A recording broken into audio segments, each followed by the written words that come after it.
Bonjour, allez, bienvenue pour l'épisode 1 de On va x-D.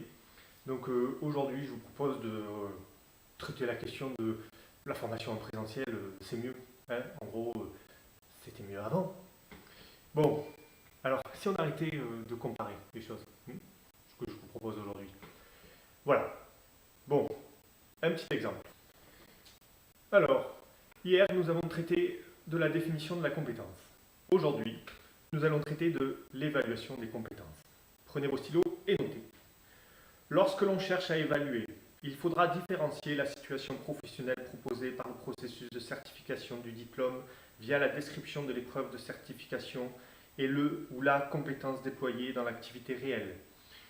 Ce qui est évalué, ce n'est pas la compétence en soi, mais ce qui est nommé compétent. L'évaluateur ne doit pas se contenter de répondre à la question générale qui serait de dire « Est-ce que le candidat est compétent ?» La situation observée ne suffit donc pas, car cette nécessité de pertinence repose sur le fait que les compétences sont elles-mêmes invisibles et elles ne sont pas directement accessibles.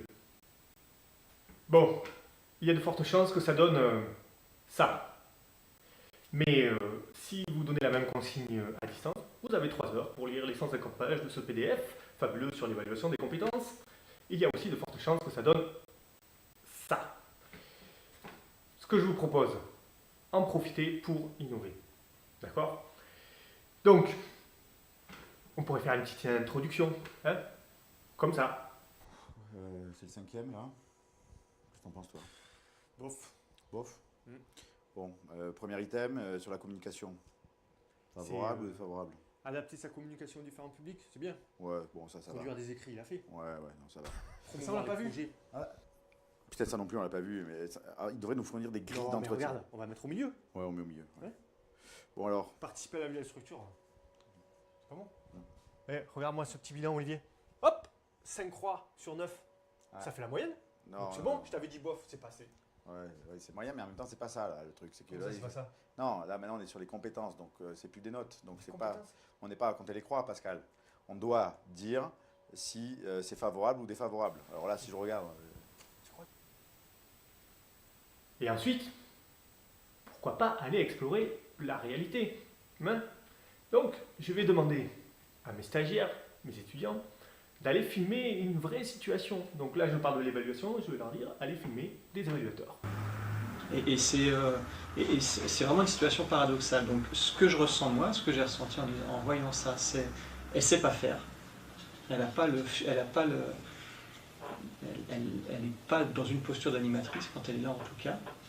Et c'est vrai que c'est souvent qu'au moment de la validation, quand on étudie le cas, on est obligé, enfin moi ça m'arrive souvent d'être obligé de donner des unités de compétences ou des choses que je ne donnerai pas parce que je crois qu'elle ne saura pas les utiliser. Mais je crois qu'elle ne saura pas les utiliser, ça ne rentre pas dans les cases, quoi. Et donc, je profite des moyens de partage sur la plateforme, et là, on instaure du débat, et enfin, tous mes paragraphes sur l'évaluation des compétences, la compétence, je vais venir les amener au fur et à mesure. Vous allez me dire pédagogie active, mais oui, mais tant mieux. Profitons des moyens offerts par le numérique, par les réseaux sociaux, la vidéo, et tous les outils que maîtrisent, ou pas, nos jeunes.